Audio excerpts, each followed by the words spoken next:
Bienvenue dans le tutoriel numéro 2 des trucs et astuces Nova. J'ai choisi pour ce tutoriel de vous présenter quelques fonctions, quelques astuces aussi autour des vues 3D.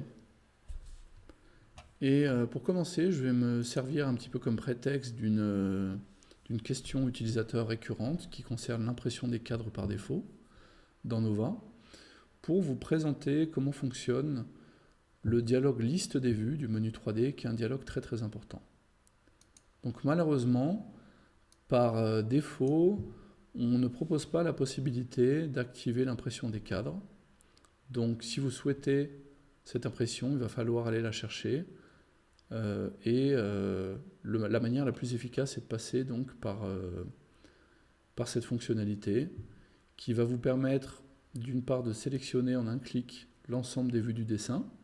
Donc clic que j'ai effectué dans la partie supérieure gauche de mon aperçu tabellaire. Et ensuite, je vais pouvoir cliquer dans la colonne Imprimer cadre. De la même manière, en cliquant sur Cadre d'impression, je vais sélectionner toutes mes vues, par exemple pour fixer l'épaisseur de trait de mes cadres. Alors, si vous le voulez bien, je vais vous présenter très rapidement l'option Shading. À quoi elle sert cette option? Eh bien, elle sert à donner de la luminosité, c'est-à-dire à ajouter de la transparence. Vous voyez là à l'écran ce qui se passe. Si je rajoute de la luminosité, dans les vues pour lesquelles j'ai activé le shading, cette option va vous permettre de donner une tonalité un peu moins agressive en fait au coloriage de remplissage, ce qui va permettre également d'économiser de l'encre. Donc ça peut être assez intéressant dans certains cas d'avoir cette option à l'esprit. Qu'est-ce que je pourrais vous montrer d'autre? Oui, bien sûr, l'option en veille. Ce paramétrage va être très important dans le cadre de l'édition de plans qui commence à être assez lourd, dans lequel par exemple vous avez beaucoup de 3D et un nombre assez conséquent de coupes. Alors il faut savoir que chaque coupe va solliciter votre machine puisqu'elle est dynamique. Et donc si vous n'en avez pas nécessairement besoin à un instant donné parce que par exemple vous êtes en train de travailler sur une autre partie du plan, n'hésitez pas à désactiver les vues dont vous n'avez pas besoin. Tous les paramétrages seront en arrière-plan conservés, mais ces coupes ne vont plus solliciter votre machine si vous voulez. Voilà. Poursuivons avec une série de petites astuces. Alors une série c'est peut-être exagéré, disons 2-3 astuces qui sont souvent méconnues même des utilisateurs avancés. Alors la première, ça concerne une opération qui est effectuée malencontreusement par les utilisateurs qui souhaitent geler un calque dans l'ensemble du dessin et puis qui vont un peu vite et qui cliquent sur cette fonction qui va faire disparaître le layer, mais uniquement pour la vue principale. Alors c'est perturbant parce que l'objet, on le voit dans toutes les vues, sauf dans la vue principale. Alors pour récupérer ce layer perdu, il va falloir cliquer sur le cadre de la vue principale, vue, layer invisible, et il ne me reste plus qu'à réactiver le layer concerné. Voilà. Passons à la deuxième petite astuce. J'ai ici dessiné une dalle de plafond pour lequel par défaut des hachures sont représentées. Alors ces hachures c'est très pratique par exemple dans le cadre de la modélisation d'un modèle surfacique pour la thermique, mais souvent ça l'est moins. Donc je vais pouvoir désactiver le hachurage via l'option sortie 3D en vue XY qui se trouve dans le deuxième registre de la fenêtre des propriétés. Le problème c'est que du coup, ma dalle de plafond là va être prise en compte pour le shading et donc dans les vues avec shading activé, ça va avoir pour conséquence bien que les remplissages de mes éléments CVC vont être désactivés au profit de celui de ma dalle de plafond. Alors, petite astuce, rendez-vous dans le menu contextuel de votre dessin, propriété, tout en bas, vous avez une rubrique surface 3D et activez la transparence des plafonds. Vous pouvez faire la même chose avec les murs. Et voilà ce que ça donne. Pour finir, voyons comment on va pouvoir aligner les uns avec les autres les cadres des vues ou leur contenu, ou pourquoi pas les deux, pour avoir une impression un peu propre. Alors, ce que je vais faire, c'est que je vais activer tout simplement la grille via le menu contextuel du dessin. Hein, je vais définir un pas.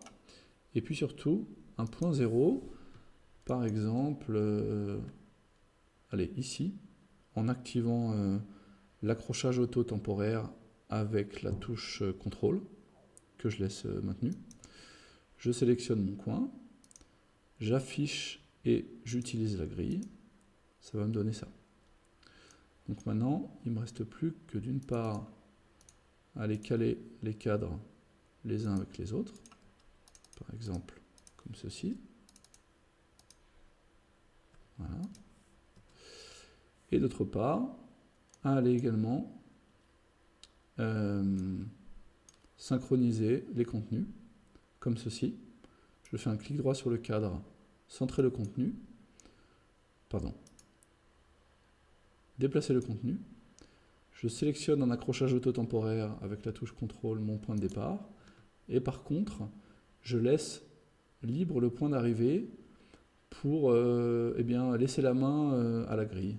Voilà. Donc ça va donner ceci. De la même manière, je vais pouvoir coller l'une à l'autre deux coupes pour, disons, artificiellement et manuellement en tout cas, eh bien, créer une sorte de coupe à profondeur de vue multiple. Au passage, pour la coupe jumelle AA' de la coupe AA, j'ai cliqué sur le titre de la coupe, là, et j'ai tout simplement renommé ma coupe ensuite, pour bien signifier qu'il s'agit ici de deux coupes qui vont ensemble. Voilà.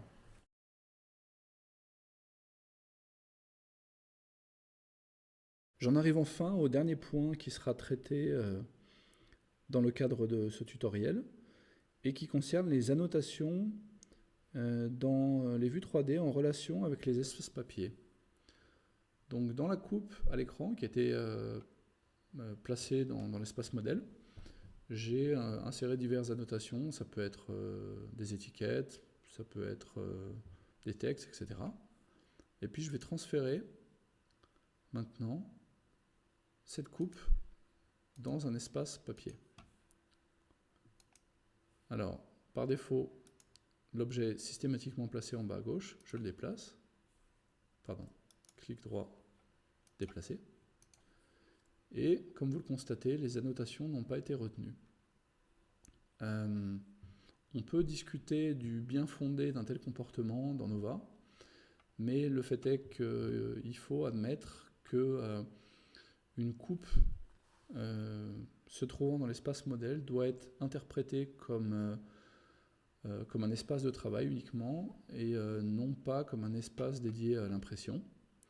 En d'autres termes, annoter toujours dans l'espace papier.